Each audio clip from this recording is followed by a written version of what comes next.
Hello សួស្តីអ្នកនរគ្នាថ្ងៃនេះមានតែចាប់អារម្មណ៍ថាមានអ្វីប្លែកអត់គឺថាអ្វីដែលប្លែកនោះគឺបើបានកូនពស់ដ៏ cute មួយពើផ្ទៃមេឃដូចនឹង background game ជាងឯងដូចគ្នាឃើញគេសុទ្ធតែលយឯងវិញទូចញ៉ឹងហើយបើឃើញអាពស់ផ្សេងវាមាន screen លយចេះខ្លាចគេរងរួលយ៉ាងញើអាមានបលាព្រោះភ្លើងព្រោះទឹកអីណាเกมនេះលយមែនតើគាត់ថាលេងវឹកមែនតើសម្រាប់ខ្ញុំក៏យ៉ាងនោះហើយតែតោះជាតិអាធំហើយមានគេព្រោះពឹសមានបលាមានអីនឹងខ្លាចគេណានោះមានជង្គង់ធំខ្លាចគេឃើញអត់ខ្លាចគេនឹងរួញខ្ញុំអូនឹងវាអត់ទាន់សូវសបោកាក់បើលេងបានកាក់ច្រើនចាប់បានទិញ skin លយលេងតែអានេះវា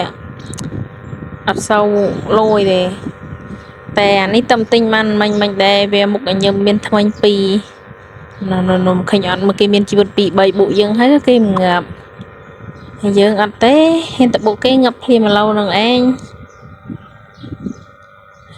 ឃើញអត់តាគេមួយចិត្តហើយ skin គេលយយើងរៀងយឺតពោះយើងរៀងយឺតហើយរៀងខ្លាចរូបខ្លាចគេលងរួញអូយខ្លាចអីខ្លាចឡើងនេះអើយ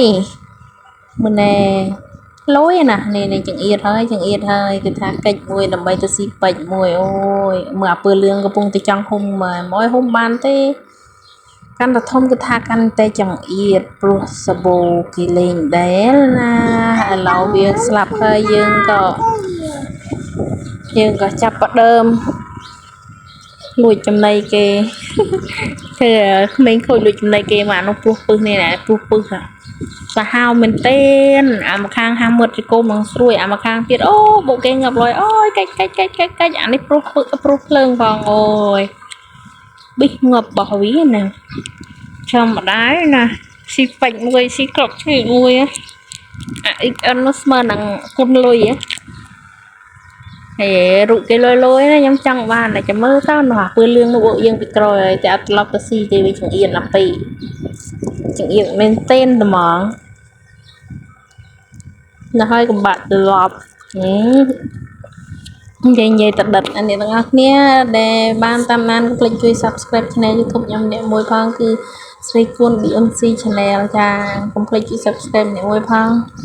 ឲ្យមេដៃម្នាក់មួយផងអូយពាក្យមួកលុយតែមែនទេហ្មងអានោះមិញវែងណាម៉ានេះធំមកដល់ហើយ